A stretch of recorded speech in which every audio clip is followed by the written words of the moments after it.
Ingresa Guillermo Lasso, empresario y exbanquero. Fue presidente ejecutivo y accionista del Banco de Guayaquil. Durante el gobierno de Yamil Maguad se desempeñó como gobernador del Guayas y superministro de Economía. Además fue asesor económico y embajador itinerante en el gobierno de Lucio Gutiérrez. Más tarde presidió el directorio del Terminal Terrestre de Guayaquil durante su remodelación. En 2012 estuvo al frente de las fundaciones Ecuador Libre y del Barrio, y actualmente es candidato a la presidencia por el movimiento Creando Oportunidades. Señor Lasso, qué gusto tenerlo en este espacio. Buenas noches y bienvenido. Guillermo Lasso. El poder de los banqueros en los gobiernos de turno siempre ha prevalecido, y en el de Sixto Durán Ballén no fue la excepción. En esta ocasión el personaje principal fue Guillermo Alberto Santiago Lasso Mendoza. En mayo de 1994, este banquero a toda costa presionaba al entonces mandatario para que se dé de una vez por todas la firma de su tan anhelada Ley de Instituciones Financieras, y esta sea publicada en el registro oficial.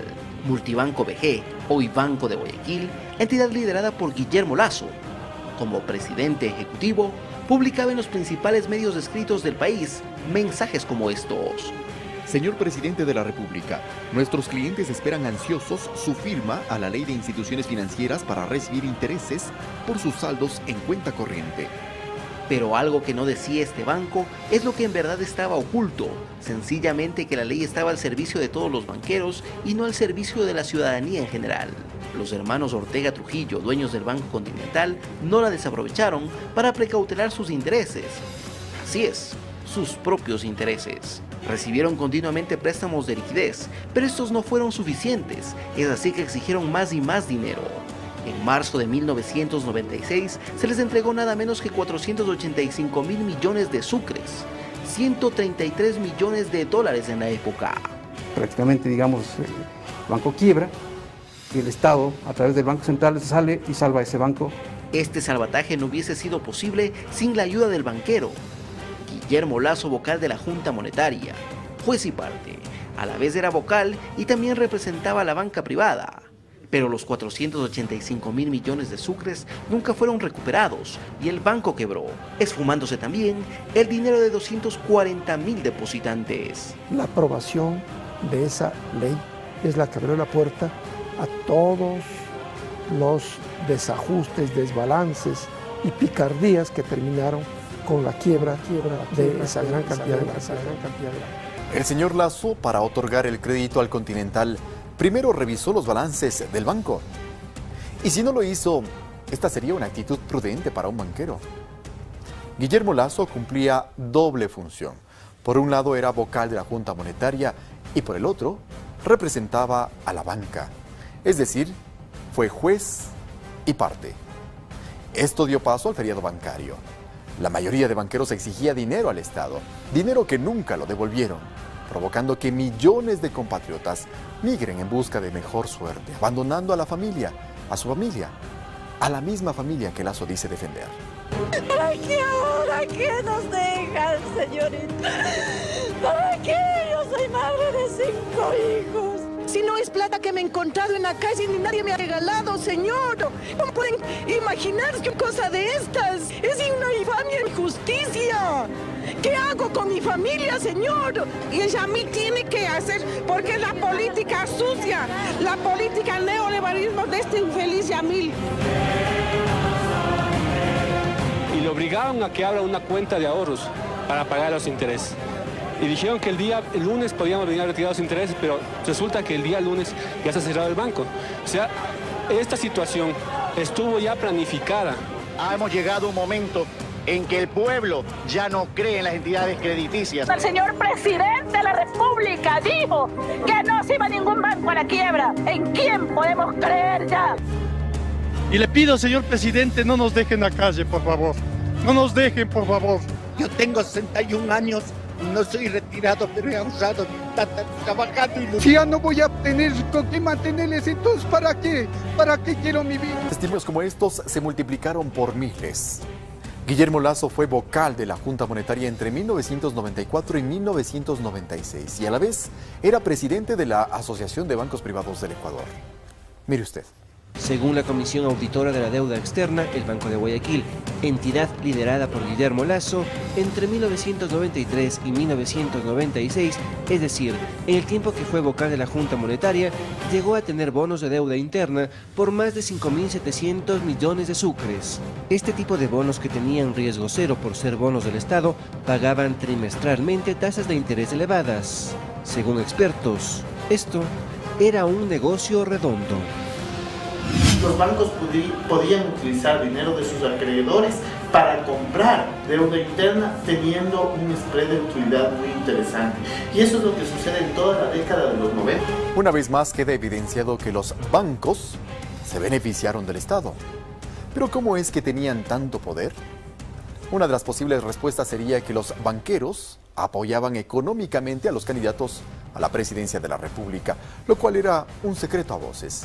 Así lo da a conocer el libro Atraco Bancario y Dolarización del exdiputado socialista Diego Delgado. Según el texto, Guillermo Lasso aportó 500 millones de sucres, unos $113.000 de la época. Su cuñado, Danilo Carrera, también hizo lo propio. Entregó 527 millones de sucres, es decir, $120.000. Carrera actualmente es directivo del Banco Guayaquil. En tiempos pretéritos, muy pretéritos, era común que los grupos económicos apalanquen económicamente las campañas y las candidaturas. Desgraciadamente, al ocurrir este asunto, el candidato y posiblemente la dignidad electa se vea precisado a cumplir con ciertos agradecimientos. Más de $200.000, inversión que naturalmente en la presidencia de Maguad tuvo sus réditos. Guillermo Lasso fue gobernador del Guayas y superministro de Economía. Sí, un banquero manejando el dinero del Estado. Según publicaciones de la época, después del feriado bancario y del congelamiento de depósitos, el Banco de Guayaquil, cuyo mayor accionista siempre ha sido Lasso, tuvo otra ventana para ganar dinero. Con los CDRs, los depositantes en un plazo determinado supuestamente podían recuperar su dinero. Pongamos como ejemplo que el valor de sus ahorros congelados era de $1.000. Como la gran mayoría de afectados necesitaban el dinero de inmediato, decidieron comercializar los CDRs en los mismos bancos causantes de la crisis, quienes reconocieron entre el 40 y el 60% del valor. Es decir, por los $1.000 les pagaban entre $400 y $600. Los bancos sí canjearon los CDRs en la Corporación Financiera Nacional al valor nominal. Esto es, recuperaban los $1.000 completos. Según publicaciones de Diario El Comercio de 2001 y 2007, entre las entidades beneficiadas están Pilan Banco, que canjeó $65.4 millones, la Previsora con $42.9 millones, y Banco de Guayaquil, que recibió de la CFN $29.9 millones, un negocio redondo a costa de la ciudadanía. Realmente quienes perdimos en esa crisis fuimos los depositantes, y quienes ganaron fueron quienes compraron esos certificados con grandes descuentos para adquirir activos o para pagar deudas. $29 millones. ¿El Banco de Guayaquil ganó todo ese dinero gracias a la crisis financiera? ¿A sus directivos no les importó miles de familias que se quedaron sin sus ahorros? Pero aún hay más. El superministro de Economía incrementó el impuesto al valor agregado IVA, supuestamente para mitigar la grave situación fiscal del país. Grave situación causada por la banca y su mal manejo.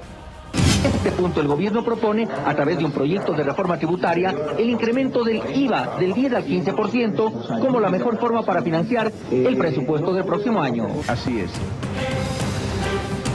La corporación MultiVG es la principal accionista del Banco Guayaquil, con el 78.87% de acciones, es decir, más de $249 millones. Lo curioso es que según el acta de la Junta General de Accionistas de MultiVG de febrero de 2015, encontramos ni más ni menos a Lasso como presidente del directorio de esta compañía. En la nómina de accionistas de MultiVG al año 2014, la empresa Andean Investment Limitada, una sociedad anónima constituida en las Islas Caimán, posee el 51% de las acciones. Este reporte se da pese a que en el 2011 las acciones de la misma fueron transferidas a 5 fideicomisos nacionales. A pesar de que la corporación MultiVG es la mayor accionista del banco, no registra pagos del impuesto a la renta en los últimos años. El fideicomiso es un mecanismo, digamos, de administración. Cuando uno no tiene capacidad de administrar, se entrega a un tercero. Tiene una serie de garantías. Está protegido el capital y también está, digamos, exento de una serie de impuestos y una serie de ventajas. El paraíso fiscal es para eludir impuestos. Eso sí, no hay para qué darse las vueltas, ¿no? El banquero Guillermo Lasso fue juez y parte de la Junta Bancaria. Este mismo banquero incrementó el IVA. Contribuyó con su dinero para que Yamil Maguad sea presidente. Todo esto sumado a la compra y venta de los CDRs. Yo mi pasado lo cuento y lo conté íntegramente en mi libro Cartas a mis hijos, que te voy a regalar un ejemplar para que lo puedas leer, que me vinculan con un pasado triste del Ecuador con el que yo no tuve nada que ver. Yo no tuve nada que ver.